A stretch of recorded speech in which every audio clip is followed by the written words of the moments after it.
Doakan yang baik-baik. Ketika kita doakan yang baik, jangan kotori lidahmu dengan menyebut nama dan caci maki. Jangan kotori hatimu yang suci dengan selalu mengenang perbuatan jahatnya. Jangan kotori otakmu dengan memikirkan segala tindak tanduknya. Biarkan Allah yang akan membalas. Allah kalau sudah memberikan balasan, balasannya tak terlintas di hati manusia.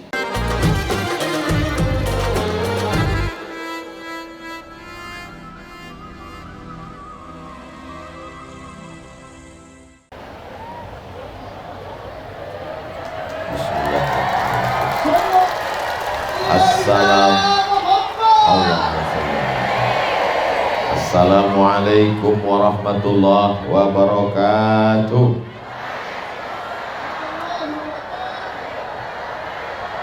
Dari Makkah ke kota Madinah melewati jalan tol. Sudah lama saya tausiah, baru ini tidak pakai protokol. Apa kabar Bapak Ibu semuanya, sehat? Kita syukuri nikmat sehat ini. Alhamdulillahi Rabbil Alamin. Tidak ada gunanya harta yang banyak, anak cucu keturunan, jabatan tinggi, kalau tidak diberikan nikmat sehat. Nikmat sehat ini kita pakai untuk beramal soleh, bukan somat. Yang sama-sama kita hormati Bapak Bupati Kabupaten Tapin beserta Ibu, beserta Forum Komunikasi Pimpinan Daerah hadir bersama kita, Bapak Ketua DPRD, Bapak Ketua Pengadilan Negeri, Bapak Kajari, Bapak Kapolres, dan seterusnya. Bapak Dandim, Masya Allah, Tabarakallah. Para guru, para habaib yang tak dapat saya sebutkan satu persatu. Pak Bupati didampingi oleh dua kelompok. Sebelah kanan para alim, para ulama, para habaib, para guru. Sebelah kiri orang-orang yang diberikan amanah kecerdasan, akal, disiplin sesuai dengan bidangnya masing-masing.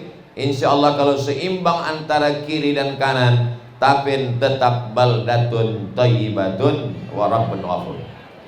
Tentu tak dapat saya sebutkan satu persatu karena saya akan berangkat ke Desa Mu'allab setelah ini mengejar khutbah Jumat dan seterusnya. Hadirin hadirat, muslimin muslimat, mukminin mukminat yang belum kawin dan belum sunat, semuanya dimuliakan Allah Subhanahu wa taala. Amin ya rabbal alamin. Ini kabupaten namanya Tapin. Saya ini orangnya suka penasaran. Tapin ini artinya apa Pak Bupati? Tapin ini adalah dari pantai, tepian yang indah. Maka orang menyebutnya tepian, lama-lama jadi Tapin. Alam yang indah, yang cantik, yang bagus. Dan kantor Bupati komplek dengan pemandangan yang luar biasa. Luasnya 35 hektar. Dibangun dengan jerih payah, tetes peluh keringat dan air mata. Tapi membangun dengan kesulitan itu ada yang lebih sulit lagi dari membangun, yaitu menjaga pembangunan yang sudah ada. Jadi kalau anak-anak muda kita tidak dijaga akal pikirannya, dirusak oleh narkoba, dari mulai ganja, sabu-sabu dan seterusnya, maka bangunan yang cantik ini tidak ada gunanya. Karena tidak mungkin dijaga pagi, petang, siang dan malam. Bapak-bapak dari TNI, Polri, Satpol PP tidak cukup untuk menjaga. Alhamdulillah ada guru-guru kita yang selalu memberikan tausiah, kajian, sehingga sehat badannya, mental spiritualnya terjaga. Insya Allah kalau pengajian mengisi relung batin hati yang kosong ini terus, guru-guru kita sehat wal istiqomah, memberikan ilmunya kepada kita, maka apa yang sudah dibangun ini akan terjaga menjadi amal kebanggaan untuk generasi masa akan datang Tapin sampai hari kiamat insyaallah. Amin. Bapak Ibu yang dimuliakan Allah Subhanahu wa taala, hari ini pagi ini anak-anak hadir. Ustaz tahu dari mana ada anak-anak hadir? Tuh kelihatan mereka Banyak sekali anak-anak hadir. Mereka datang ini tentulah karena bapak ibunya membawa. Maka mereka ikut apa yang dilakukan oleh bapak ibunya. Bapaknya pengajian, dia ikut. Ibunya yasinan, dia ikut. Bapaknya maulidan, dia ikut. Bapaknya tabligh akbar, dia ikut. Bapaknya mabuk, dia ikut. Ibunya sakau, dia lebih dulu ikut. Karena anak-anak ini sifatnya mengikut saja. Jadi pada kesempatan yang baik dan mulia ini, dalam rangka watawasau bil haq watawasau bis sabr di tabligh akbar Kabupaten Tapin, yang persiapannya luar biasa. Khawatir panas, disiapkan tenda. Khawatir ustadz gak sanggup berdiri karena kurang tidur, kursi sudah siap. Khawatir jamaahnya kepanasan, pusing, sakit kepala, ambulan sudah siap, lengkap dengan para medisnya. Bapak Ibu yang dimuliakan Allah, yang di belakang mungkin khawatir tidak bisa melihat Ustaz Somad, TV-nya sudah ada. Mohon maaf Bapak Ibu, TV-nya menyala. Alhamdulillah. Tidak bisa lihat jauh, lihat sana. Apa beda Ustaz Somad di sini dengan yang di layar? Yang di layar tentu lebih putih.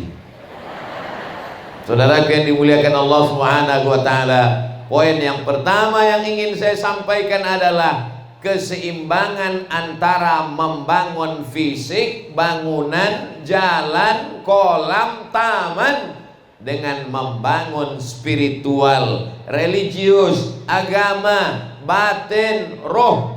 Karena jasad ini hanyalah cangkang.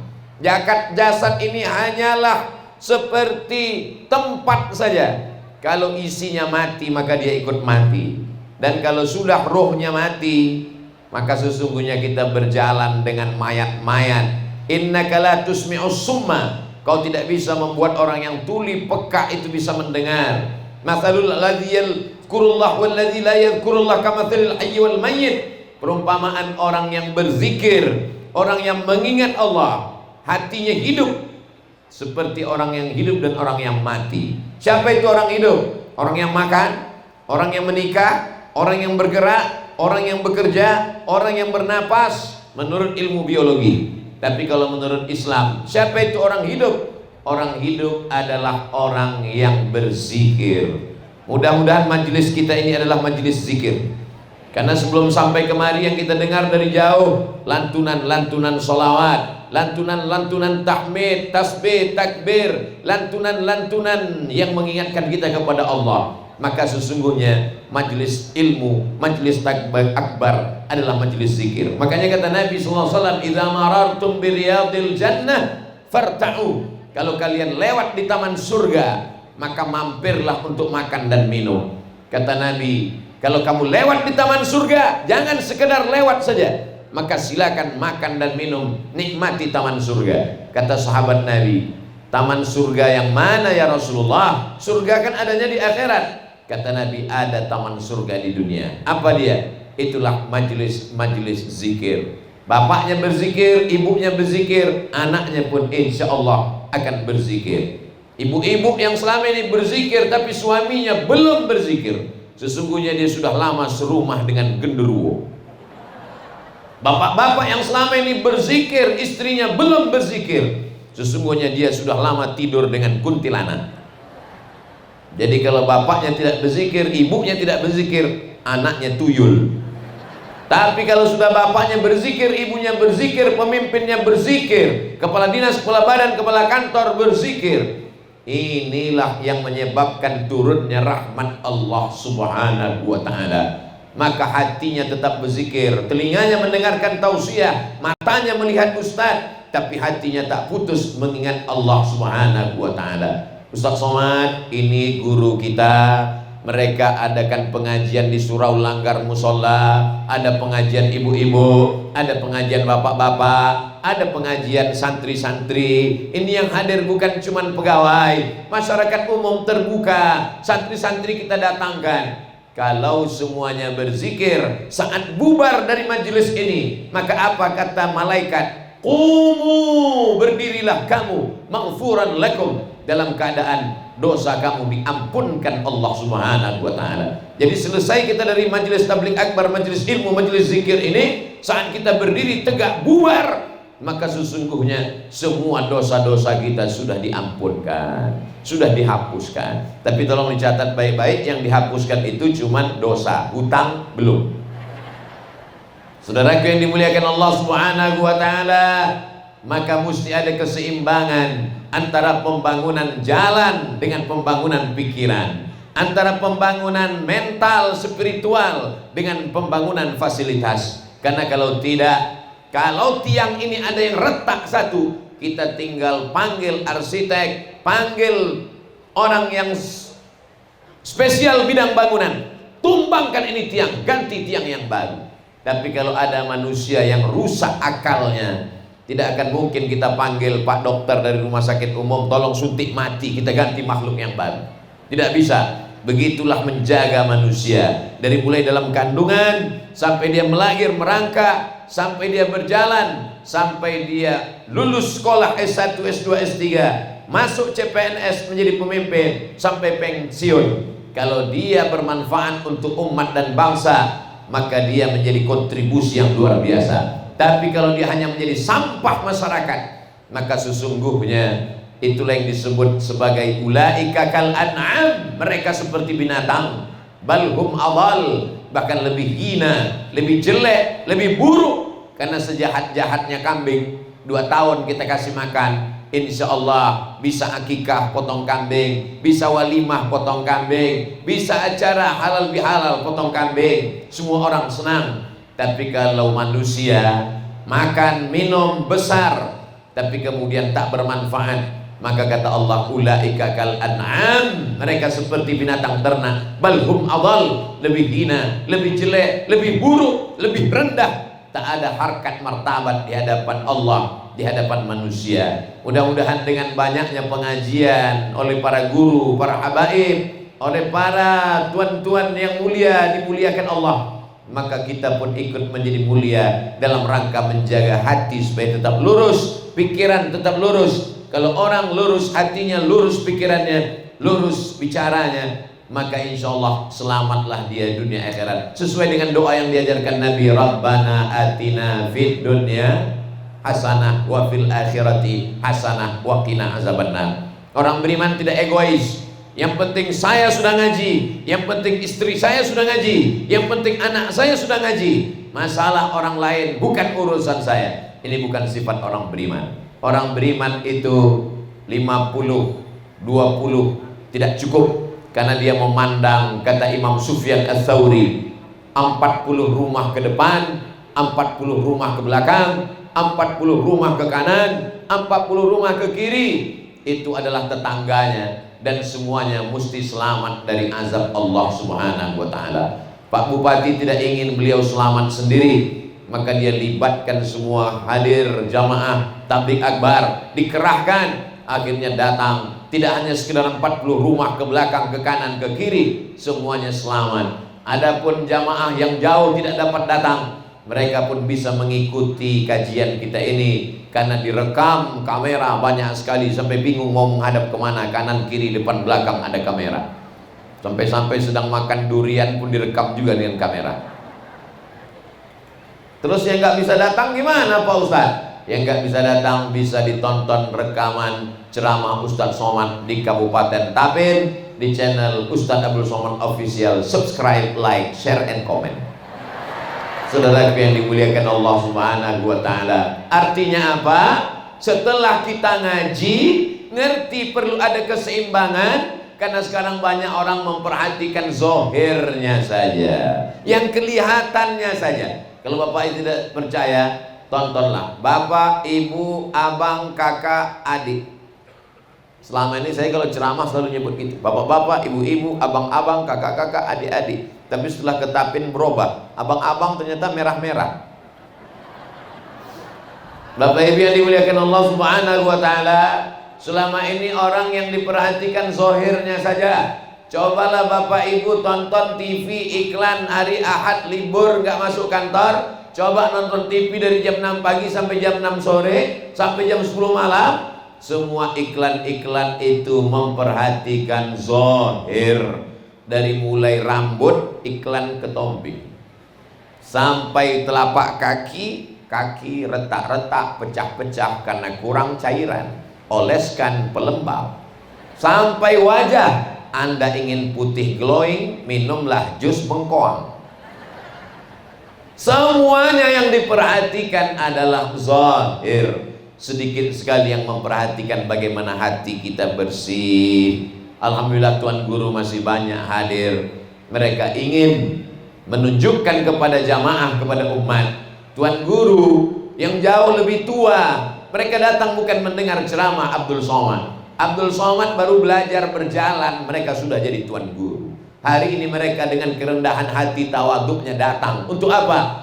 Untuk mengajarkan kepada jamaahnya. Sedangkan Tuan Guru saja yang ilmunya Masya Allah tabarakallah mau datang pengajian. Begitu cara mereka mengajarkan jamaah. Mereka tidak mengatakan nanti Ustaz Somad datang ke Tapin, silakan datang pengajian ya. Tapi mereka sendiri tidak datang. Tidak demikian tuan-tuan guru para habaib di Tapin. Mereka datang di tengah kesibukannya. Mereka hadir di tengah tempatnya yang tinggi dengan penuh kerendahan hati. Mudah-mudahan Allah panjangkan usia guru-guru kita. Selama masih ada guru, selama masih ada habaib di Tapin, insya Allah keseimbangan zahir dan batin ini terpelihara. Ala fil jasadi mudghah, ketahuilah di dalam jasad, di dalam badan ini ada segumpal, ada sekepal. Idza salahat salahal jasadu kullu. Kalau yang sekepal ini sehat, yang dimaksud dengan segumpal sekepal adalah jantung di sebelah kiri tubuh. Itulah yang dikatakan ala fil jasadi mudghah. Ketahuilah di dalam jasad ada segumpal. Idza salahat salahal jasadu kullu. Kenapa dia disebut sekepal? Karena memang besarnya sekepal jari tangan. Kebetulan Abdul Somad jarinya sebesar ini, maka sebesar ini jugalah jantungnya di dalam. Kalau kecil orangnya, kecil jantungnya. Besar tubuhnya, besar jantungnya. Idza salahat, kalau jantung itu baik, maka anggota tubuh ikut menjadi baik. Matanya baik, telinganya baik, tangannya baik, kakinya baik, melangkah ke tempat yang baik, berpikir baik, melihat yang baik, mendengar yang baik, berkata yang baik. Tapi kalau sudah jantungnya rusak, mohon maaf Pak Ustadz, ya jantung atau hati Pak Ustadz? Karena ada juga yang mengatakan hati, ada yang mengatakan jantung, ada yang mengatakan hati. Biar supaya nggak kelahi kita pakai dua-duanya, jantung hati. Bukankah itu yang dikatakan Bapak ketika memuja-muji ibu? Kau adalah jantung hatiku, belayan jiwa, siang dan malam terbayang-bayang, tidur tak tenang, makan tak kenyang. Apa maknanya? Kenapa dia katakan jantung hati? Karena kalau sudah jantung kenalah semuanya. Makanya kadang kita pengajian kita tanya, dulu perasaan waktu saya datang ada bapak fulan, ada ibu fulan, di mana dia sekarang? Dia sudah tidak ada lagi Pak Ustadz. Kenapa? Kena serangan jantung, bukan serangan Putin. Saudara yang dimuliakan Allah Subhanahu wa taala, begitu pentingnya jantung dalam tubuh manusia. Sampai-sampai dikatakan Nabi, idza salahat salahal jasadu kullu. Kalau hatinya, jantungnya bersih, maka yang lain ikut menjadi bersih. Wa idza fasadat fasadal jasadu kullu. Kalau sudah rusak, kotor, maka yang lain ikut menjadi kotor. Bagaimana membersihkannya? Pertama kali bangun malam dibersihkan wajah. Idza qumtum ila shalah, kalau kamu mau salat faghsilu wujuhakum, basuh wajah. Wa aydiyakum ilal marafiq, tangan sampai siku. Wamsahu bi ru'usikum, kepala sampai ke telinga. Wa arjulakum ilal ka'bain, kaki sampai mata kaki. Zahirnya sudah bersih, wajahnya sudah bersih, kepalanya sudah bersih, telinganya sudah bersih, kakinya sudah bersih. Tapi tidak cukup hanya itu, diangkatkan kedua tangannya, lalu dia pun mengulang syahadatnya, asyhadu an la ilaha illallah wahdahu la syarikalah wa asyhadu anna sayyidana Muhammadan abduhu wa rasuluh. Setelah dia perbaharui Islamnya menjadi fresh, menjadi segar, setelah itu dia katakan, Allahumma ja'alni minat tawwabin. Aku silap, aku salah, aku banyak dosa, aku kembali ke jalan Allah. Waj'alni minal mutatahhirin. Jadikan aku orang yang mensucikan zahir dan batin. Waj'alni min ibadikas salihin. Jadikanlah aku hambamu yang saleh. Dan ketika dia sudah menjadi saleh, maka dalam solat saudaranya semuanya mendoakan dia. Dalam tasyahud, assalamu alayka ayuhan nabi wa rahmatullahi wa barakatuh, wassalamu alayna wa ala ibadillahis shalihin. Itulah mengapa ibu-ibu yang mengandung anak, dia berdoa, Rabbi habli minas shalihin, jadikan anakku anak yang soleh. Kenapa? Karena orang kalau sudah selesai zahirnya bersih, dia ingin batinnya bersih. Orang yang bersih zahir dan batin, itulah yang disebut dengan hambaku yang soleh. Doa Nabi Ibrahim dikabulkan Allah. Akhirnya dapatlah seorang anak yang fisiknya ganteng, yang batinnya suci. Anak itu bernama Ismail alaihissalam, yang diperoleh dalam proses yang panjang, sampai-sampai Nabi Ibrahim berdoa 86 tahun lamanya, meminta pagi petang. Padahal kalau Allah mau mudah saja. Innama amruhu idza arada syai'an ayyakula lahu kun fayakun. Tak ada yang sulit bagi Allah. Kenapa sampai ditunggu 86 tahun? Allah ingin melihat kesungguhan seorang Ibrahim, meminta, berharap kepada Allah, sampai lahirlah seorang anak bernama Ismail yang seimbang antara zahir dan batin. Ismail inilah yang mempunyai keturunan Adnan. Dari Adnan mengalir sampai ke bawah Muhammad, anak Abdullah, anak Abdul Muttalib, anak Hashim, anak Abdi Manaf, anak Qusay, keturunan Ismail, keturunan langsung anak Nabi Ibrahim alaihissalam. Oh, jadi Nabi Muhammad itu keturunan Nabi Ismail, keturunan Ibrahim, Pak Ustaz? Betul. Kalau kita ini keturunan Nabi juga? Betul, keturunan Nabi Adam. Siapa yang tidak mengaku keturunan Nabi Adam berarti keturunan monyet. Kata Charles Darwin, bukan kata saya. Jangan tersinggung. Kunci mendengar ceramah Ustaz Somad satu saja, jangan tersinggung. Karena beberapa jamaah yang dengar tersinggung pulang sakit jantung langsung meninggal. Saudara yang dimuliakan Allah Subhanahu wa taala, ketika kita melihat wajah kita di cermin, apa kata kita? Allahumma kama hassanta khalqi fahassin khuluqi. Sebagaimana sudah kau perbaiki bentuk fisik wajah tubuhku, maka perbaikilah batinku, perbaiki akhlak, perbaiki budi pekerti, perbaiki sopan santun tata krama, memuliakan orang tua, menyantuni anak yatim, merasakan perasaan orang lain.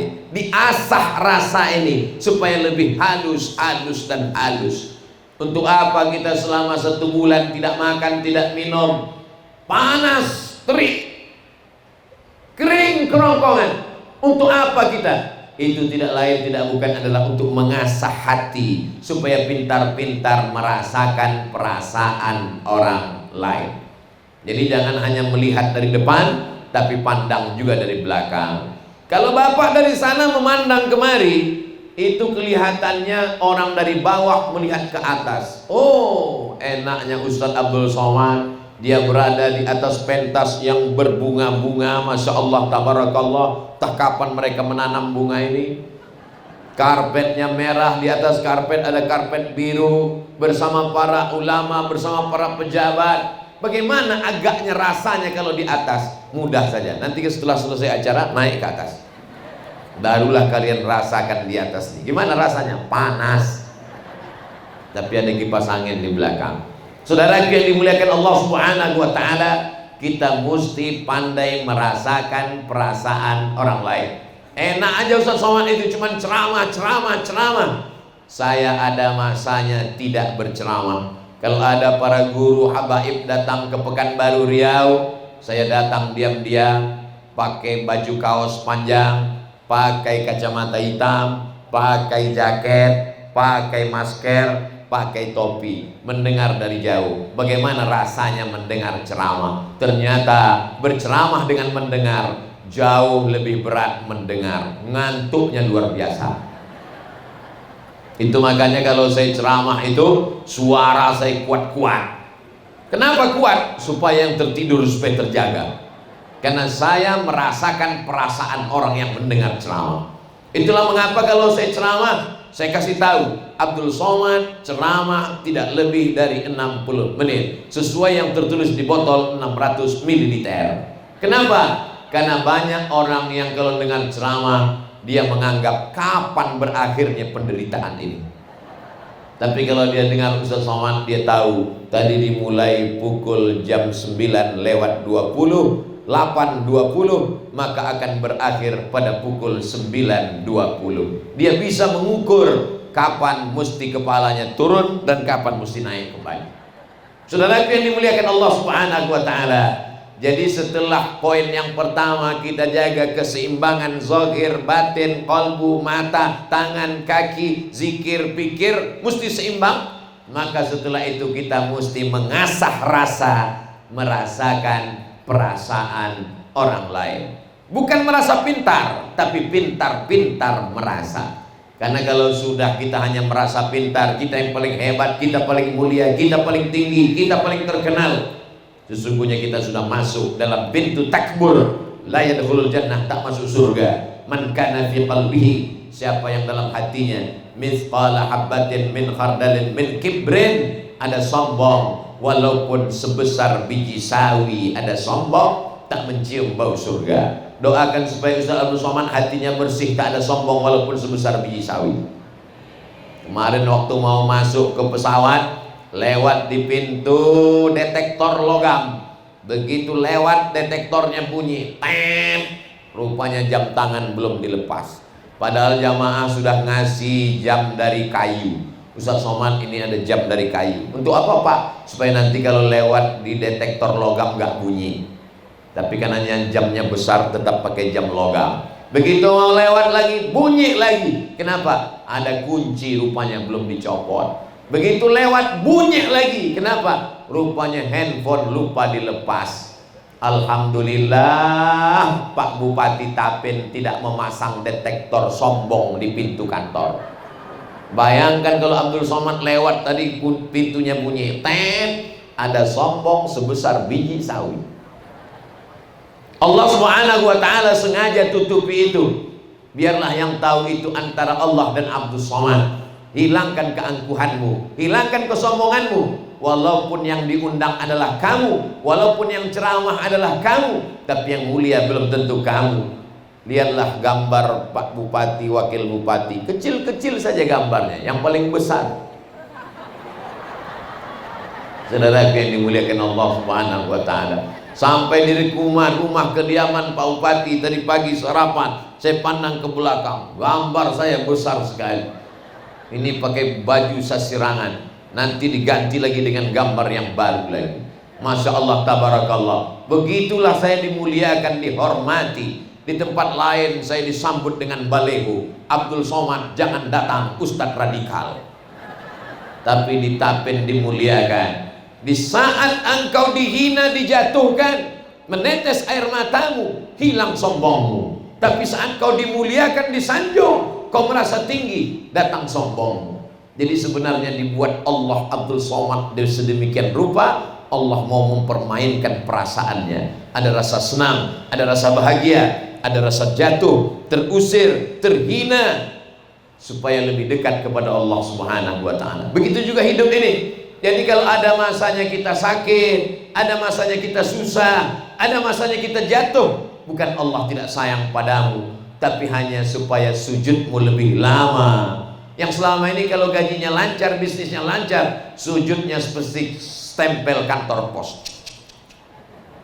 Bagaimana cepatnya stempel kantor pos, begitulah. Tapi begitu ada masanya dalam hidup ini kita jatuh, bisnis gagal, pernikahan gagal, anak sakit, hancur berkeping, jabatan yang diinginkan tidak dapat. Saat itu Allah ingin supaya air mata kita menetes ke tanah. Teteskan air matamu ke tanah. Malaikat-malaikat di langit membukakan pintu, mengabulkan segala doa-doa. Boleh untuk update status yang ini.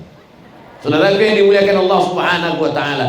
Banyak orang menyangka kalau dia sudah taubat, dia sudah hijrah, dia sudah ngaji dengan para habaib dan guru-guru, lalu hidupnya tenang, senang, kenyang, lenang, tidak ada susah. Ini bukan surga. Kita masih di dunia. Nanti kalau sudah surga, barulah tidak ada kesulitan dan kesusahan. Selama kita masih ada di dunia, dunia tempat ujian, maka pasti akan banyak soal-soal pertanyaan. Jadi kalau ada anak-anak ikut SNMPTN, seleksi nasional masuk perguruan tinggi negeri, begitu sampai di ruang ujian, dia lihat banyak sekali soal ujian. Dan setelah itu dia berbisik ke temannya, soalnya banyak sekali. Temannya akan menjawab, kamu salah masuk kelas. Ini memang tempat ujian. Dunia ini tempatnya ujian. maka kita pun pintar merasakan perasaan teman yang sedang kena ujian. Orang biasanya kalau ujiannya banyak, ujiannya berat, maka dia akan bercerita, dia akan curhat, dia tidak minta solusi. Kalau ada tetangga, teman, sahabat, kawan sekantor kita cerita tentang kesusahannya, dia sebenarnya tidak minta solusi, dia hanya ingin mencari pendengar yang baik. Maka kalau ada orang cerita ke kita, dengarkan saja, anggap aja kita sedang mendengar sinetron. Atau zaman dulu kan ada namanya cerita sandiwara radio yang gak pernah selesai, Mak Lampir. Bagi yang tersenyum udah tua. Anak milenial nggak kenal dengan itu, karena mereka lebih sibuk dengan drama Korea. Saudara yang dimuliakan Allah Subhanahu wa Ta'ala.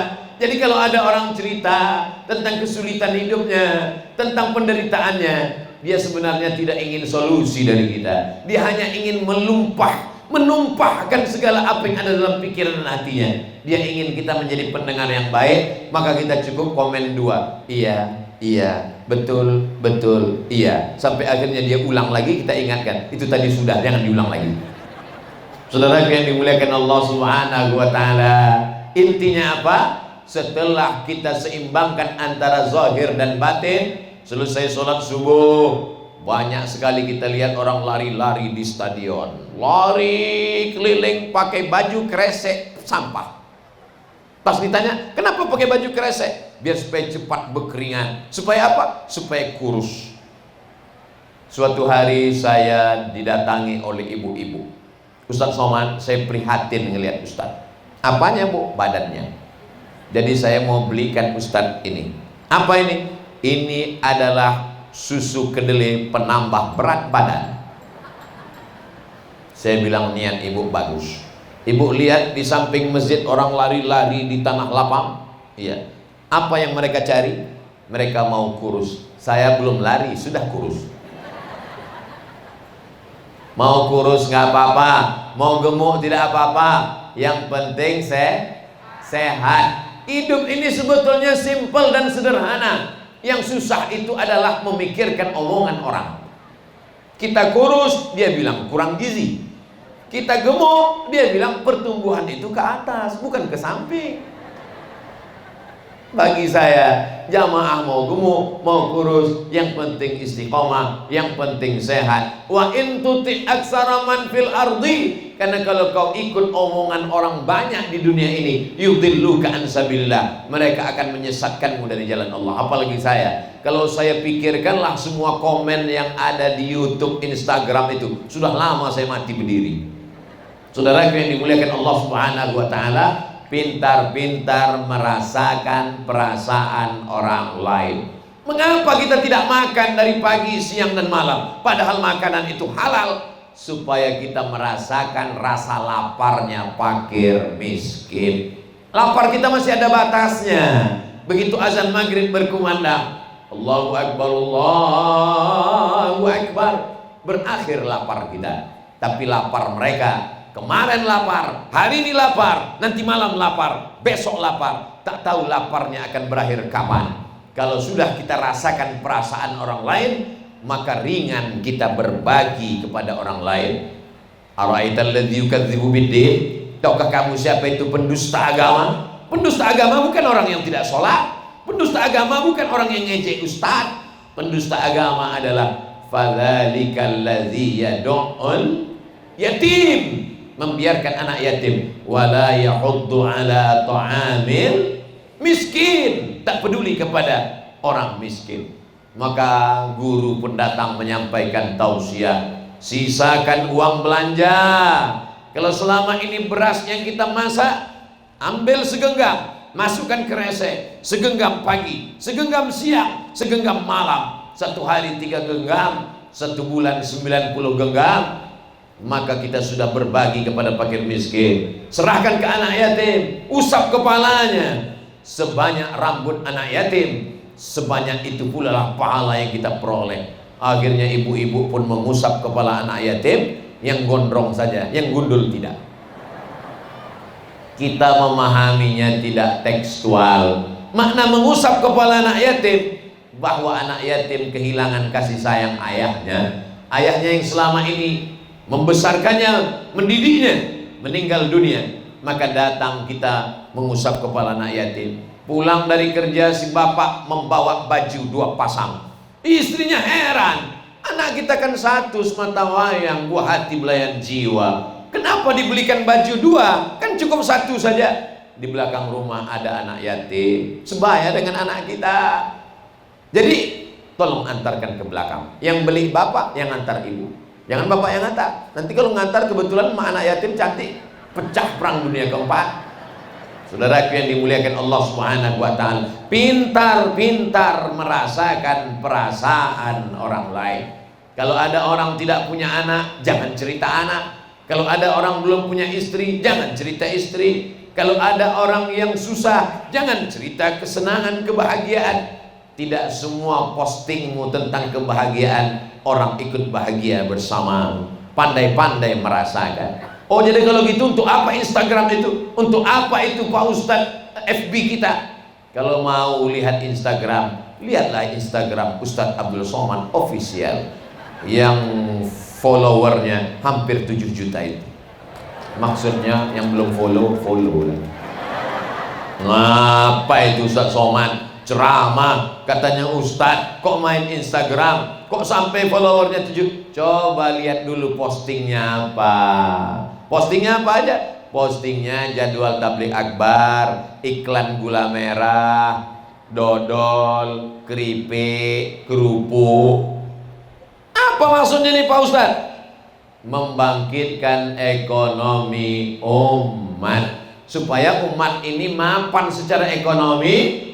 Maka dia tidak perlu lagi meminta-minta. Anta da'awarasataka aghnia, kau tinggalkan anakmu, keluargamu, ahli warismu dalam keadaan kaya, mampu secara ekonomi. Khairun, lebih baik, min anta da'ahum 'allatan, daripada kau tinggalkan mereka miskin, susah melarat, yatakaffafuna 'alan nas, meminta-minta. Al-mu'minul qawi, seorang mukmin yang kuat, kuat badannya, kuat otaknya, kuat ilmunya, kuat hartanya, kuat finansialnya, kuat ekonominya. Khairun, lebih baik, min antada'ahum, daripada minal mu'minid dhaif, daripada mukmin yang lemah, lemah badan, lemah mental, lemah ilmu, lemah fisik, lemah otak, lemah jantung, lemah harta, lemah iman. Mati aja. Gimana mau mati Pak Ustadz? Belum sampai ajalnya. Kalau ngelihat ada keranda jenazah lewat, ikut. Saudara yang dimuliakan Allah Subhanahu wa taala, kita tidak mungkin mati sebelum kematian itu datang. Tapi jangan sampai kita mati duluan sebelum malaikat maut tiba. Apa maknanya? Jasadnya hidup tapi hatinya mati karena tidak disirami oleh kajian-kajian. Setiap anak yang lahir ini sudah muslim, walaupun bapaknya tidak Islam, ibunya tidak muslimah, anak yang lahir itu muslim. Siapa yang ngomong begitu? Nabi. Ma min mauludin illa yuladu alal fitrah. Setiap anak yang lahir dalam keadaan fitrah. Apa kata Abu Hurairah? Makna fitrah, fitratul Islam. Anak itu sudah Islam. Jadi anak yang ibu kandung selama 9 bulan 10 hari, ditapin alhamdulillah ngandung masih 9 bulan 10 hari kan? Alhamdulillah. Di tempat lain kabarnya udah 5 bulan aja. 9 bulan 10 hari dikandungkan, 2 tahun disusukan, dilahirkan meregang nyawa, teriakan. Lalu kemudian anak itu lahir dalam keadaan beriman. Bapaknya kembali mengingatkan ke telinga anaknya, asyhadu an la ilaha illallah. Dia tidak sedang menanamkan iman, dia sedang mengingatkan, hai anakku, kau dulu sudah bersyahadat di alam ruh, sebelum ada darah, sebelum ada daging, sebelum ada kuku, sebelum ada bulu. Jangan sampai anak itu murtad, kafir, fasik, musyrik ketika berada di tangan kita.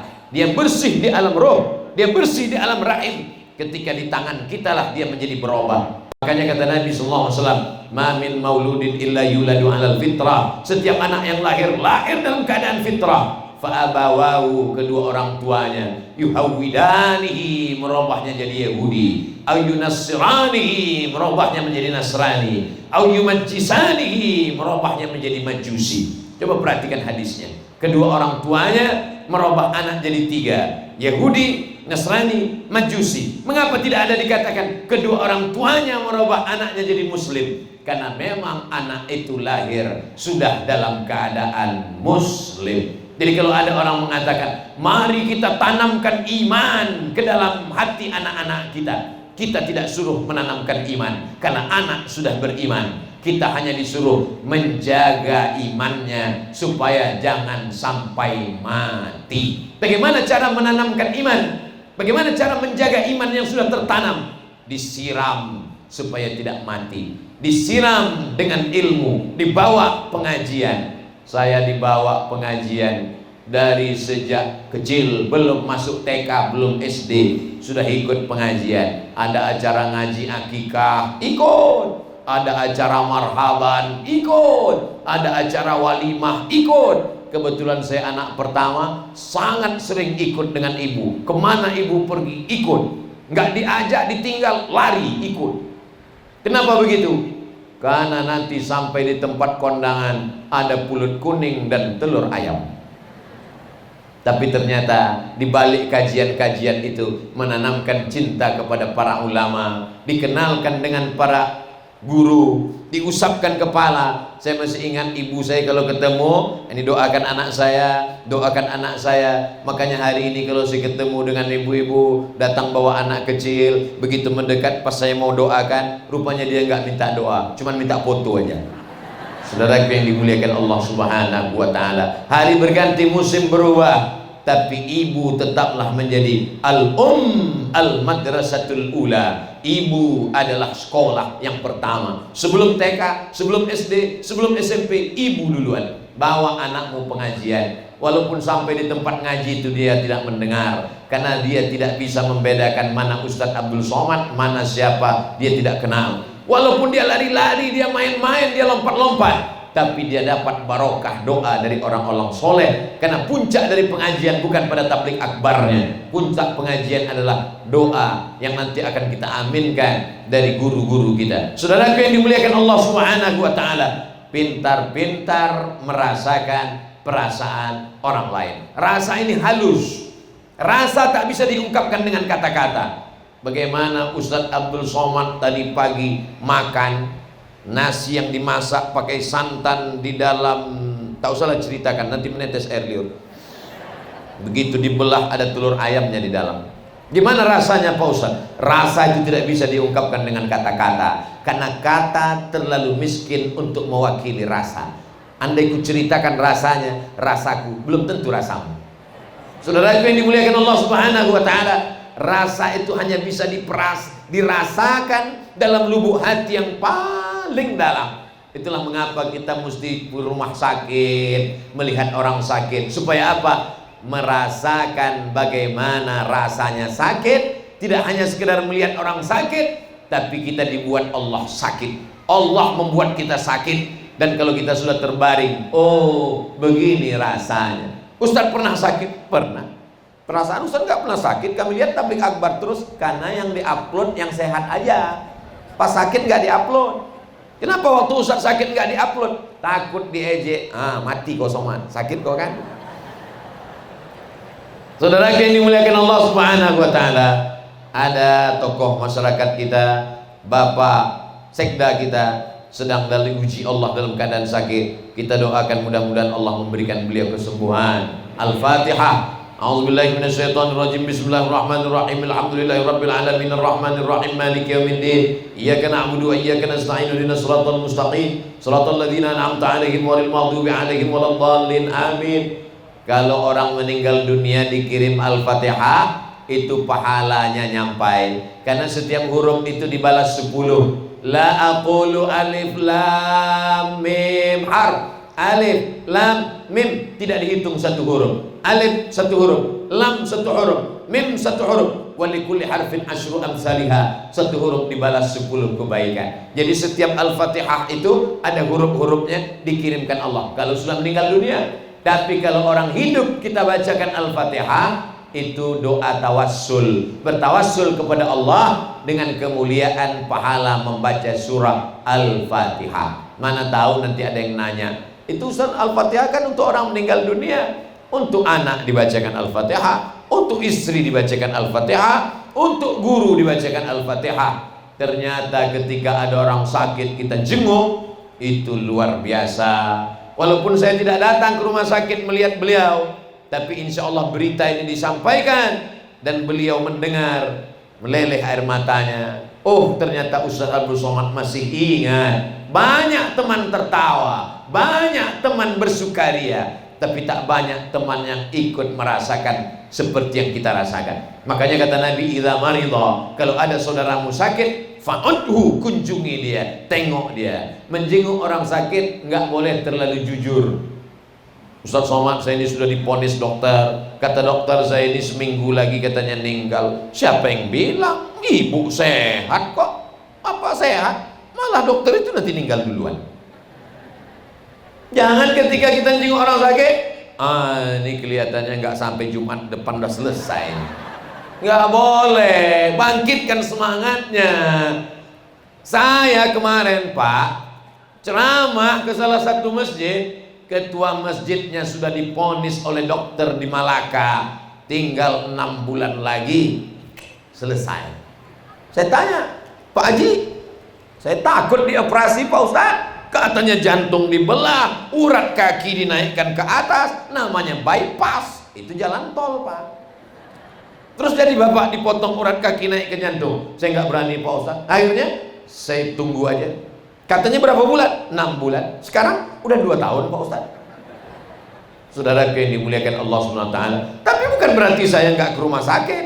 Anak saya lahir di rumah sakit. Saya medical check up ke rumah sakit. Saya berteman dengan dokter. Tapi rukun iman tidak saya tambah jadi 7. Rukun yang ke-7 dokter spesialis. Saudara yang dimuliakan Allah Subhanahu wa taala, kita mesti pandai merasakan perasaan orang lain.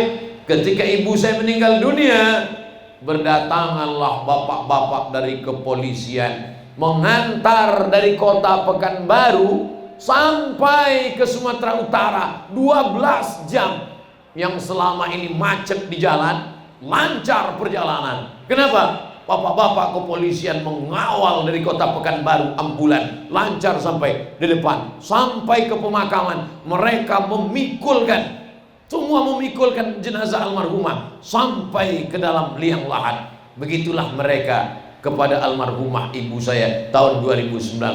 Maka hari ini saya kalau melihat ada orang meninggal dunia, saya paksakan saya datang. Untuk apa? Karena ternyata kalau keluarga kita meninggal dunia dijenguk orang, itu kesannya luar biasa. Maka saya tanya beberapa kepala daerah, bupati, wali kota, gubernur yang saya tanya, Bapak dulu apa modal kampanye Bapak? Apakah baleho? Baleho tidak terlalu diingat orang Pak Ustadz. Malah banyak baleho yang dicopot dijadikan sebagai tutup WC. Jadi apa yang paling berkesan Pak? Yang paling berkesan itu Ustadz, jenguk orang pada 3 kondisi. Pertama, sakit. Kedua, meninggal. Ketiga, nikah. Itu luar biasa. Jadi Bapak dulu datang semua. Pokoknya asal ada tenda, saya mampir. Pernah suatu hari Pak Ustadz, saya lihat ada tenda, saya mampir. Lalu saya katakan, mohon maaf Bapak, ini saya baru bisa datang kemari.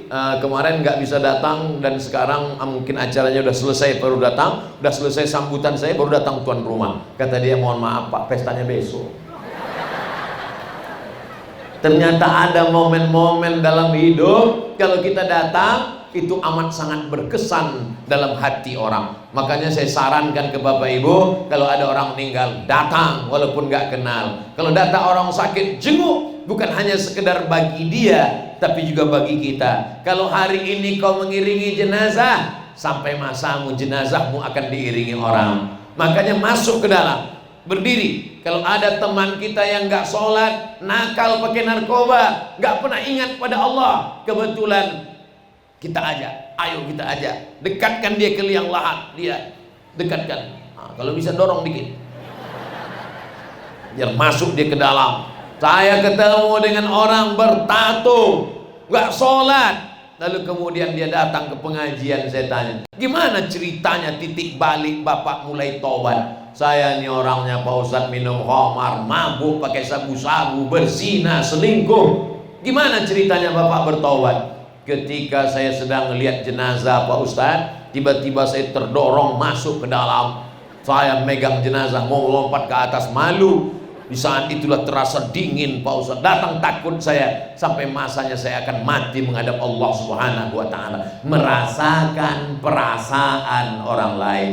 Jadi kalau kita tak bisa merasakan perasaan orang lain, apa beda kita dengan binatang? Mohon maaf kasar kata-kata Abdul Somad, tapi kadang itulah yang masuk ke dalam lubuk hati yang paling dalam. Saudara yang dimuliakan Allah Subhanahu wa Ta'ala, hari ini Abdul Somad bicara tentang perasaan. Bohong aja itu Ustaz Somad merasakan perasaan orang lain. Buktinya kami kepanasan, payung nggak dapat, sampai pakai sajadah pun dia nggak merasakan perasaan kami. Dia ngomong begitu kan karena ada tenda. Dia ngomong begitu kan karena di bawahnya ada karpet nggak panas. Dia ngomong begitu kan karena dia adem ayam ada kipas angin. Kata orang, tapi sesungguhnya aku merasakan perasaan kau yang ada di sana guys. Saudara yang dimuliakan Allah Subhanahu wa Ta'ala, dimulai dari jam 8.15, sekarang sudah jam 9:10. Saya andai tidak pakai jam pun saya sudah selalu saya coba, saya rasakan. Kalau sudah rasa kesemutannya begini, itu pasti sudah hampir 60 menit. Ustadz salah sendiri, kenapa nggak duduk di atas kursi? Kalau sampai saya duduk di atas kursi, di sebelah kanan saya guru-guru, di sebelah kiri saya ada Pak Dandim, ada Pak Kapolres, ada Pak Kajati, di samping saya ada Pak Ketua PN Pengadilan Negeri, ada Pak Bupati. Lalu muncul dalam hati saya, akulah Fir'aun. Tapi bukan berarti saya menyalahkan guru-guru yang ngaji di atas kursi. Panitia menghormati guru, saya mencium tangan guru, saya menghormati. Tapi saya merasa lebih nyaman kalau saya berdiri. Beda kalau saya duduk, saya merasa saya mulia. Ini perasaan saya, bukan berarti perasaan saya itu saya ukurkan ke orang lain. Saya tidak mengajak jamaah untuk nanti kalau ada kiai duduk di kursi itu sombong. Saya cerita tentang saya. Jadi kalau saya ceramah berdiri, itu merasa saya adalah peserta dai cilik yang sedang dinilai peserta dan panitia beserta seluruh dewan juri. Dewan jurinya adalah para guru dan habaib. Hari ini sedang menilai Abdul Somad. Kira-kira ada yang menilai pakaiannya, oh sasirangannya mantap. Ada yang menilai pecinya, Masya Allah warnanya merah. Ada yang menilai cara megang mikrofonnya salah. Megang itu jangan sebelah kanan, nanti tangan kiri, masa tangan cebok nunjuk. Oke kalau gitu tangan kanan megang. Masa dia megang tangan kanan, mungkin dia hanya menunjukkan cincinnya. Akhirnya kita bingung sendiri, paksa dua tangan pegang. Saudara yang dimuliakan Allah Subhanahu wa Ta'ala, seimbangkan antara zahir dan batin, pandai-pandai merasakan perasaan orang lain. Yang terakhir, yang ketiga, doakan orang lain di tengah malam yang sunyi saat orang itu tidak mendengarkan ucapanmu. Kalau kita doakan di depan dia, semoga Bapak panjang umur, sehat badan, dapat satu keutamaan. Tapi kalau kita doakan di belakang dia, di tengah malam, saat tidak ada yang tahu, ya Allah, Bapak Fulan, Ibu Fulan, panjangkan umurnya, sehatkan badannya, banyakkan rezekinya. Allah kirimkan satu malaikat. Apa kata malaikat? Amin, kabulkan doa orang ini, walaka mithluh, kau dapat yang sama seperti yang kau doakan. Kalau kita doakan dia kaya raya, maka malaikat mendoakan kita doa yang sama. Kalau kita doakan dia istiqomah, anaknya soleh dan solehah, keluarganya sakinah, mawaddah warahmah, maka kita juga didoakan malaikat yang sama. Makanya jangan doakan yang jelek-jelek. Ini tetanggaku baru, rumah mobil baru, rumah baru, harta baru, emas baru, istri baru, anak baru. Ya Allah, tolong matikan dia, kalau bisa jangan langsung mati, buat dia stroke 3 bulan. Kata malaikat, amin, walaka mislu, kau duluan. Doakan yang baik-baik. Ketika kita doakan yang baik, jangan kotori lidahmu dengan menyebut nama dan caci maki. Jangan kotori hatimu yang suci dengan selalu mengenang perbuatan jahatnya. Jangan kotori otakmu dengan memikirkan segala tindak tanduknya. Biarkan Allah yang akan membalas. Allah kalau sudah memberikan balasan, balasannya tak terlintas di hati manusia. Banyak orang hatinya bersih, tapi dikotorinya dengan merenungkan perbuatan musuhnya. Maka tutup, kalau terlintas di pikiran, tutup dengan zikir. Afdalu zikri fa'lam annahu la ilaha illallah. Mau zikirnya kuat, bagus, la ilaha illallah. Mau zikirnya sir, bagus. Ada orang zikirnya kuat, nggak salah. Ada orang zikirnya pelan, juga nggak salah. Yang salah itu adalah kita tahu zikir teman kita pelan, lalu kita nggak setuju dengan dia, lalu kita kuatkan la ilaha illallah. Ada yang sholawatnya nggak pakai lagu, Allahumma sholli ala sayyidina Muhammad wa ala ali sayyidina Muhammad, Allahumma sholli ala sayyidina Muhammad wa ala. Tapi ada orang yang bersolawat kalau nggak pakai lagu dia merasa nggak enak. Allahumma sholli ala sayyidina Muhammad. Itu sesuka hati dia. Selama sholawatnya baik, dia nggak apa-apa. Yang tidak baik itu adalah kita paksakan orang lain mengikut selera kita. Ya nggak bisa. Yang paling baik itu kita tanya selera orang. Bapak mau minum teh apa minum kopi? Saya mau minum teh. Teh pucuk, teh daun apa teh batang? Teh pucuk. Mau yang panas apa yang dingin? Mau yang panas. Mau panas banget atau panas aja? Nggak jadilah. Saudara yang dimuliakan Allah Subhanahu wa taala, menghormati perbedaan, doakan orang. Ustadz Abdul Somad berpisah setelah ini akan pergi, dan jatah Kalimantan Selatan hanya setahun sekali. Di antara kabupaten kota yang begitu banyak, mungkin 2 tahun lagi, mungkin 3 tahun lagi kita ketemu. Tapi sesungguhnya kita tidak pernah berpisah, karena kita selalu bersama dalam doa. Doa untuk Ustadz Abdul Somad tidak banyak, satu saja. Doakan Ustadz Somad mati husnul khatimah. Masya Allah, setuju semua. Tidak ada doa yang paling indah selain daripada husnul khatimah. Doa kaya, kalau matinya su'ul khatimah masuk neraka. Doa punya jabatan, kalau matinya su'ul khatimah masuk neraka. Doa ganteng, kalau matinya su'ul khatimah hanya sebagai santapan cacing tanah. Tapi kalau doa husnul khatimah, mati dalam keadaan ucapan la ilaha illallah Muhammadur Rasulullah sallallahu alaihi wasallam. Dari mana Pak?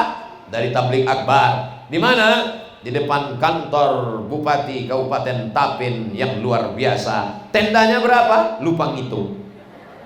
Siapa yang tausiah tadi? Ustadz Abdul Somad. Berapa lama? Biasa 60 menit. Isinya apa aja? Aku nggak ingat saking panasnya.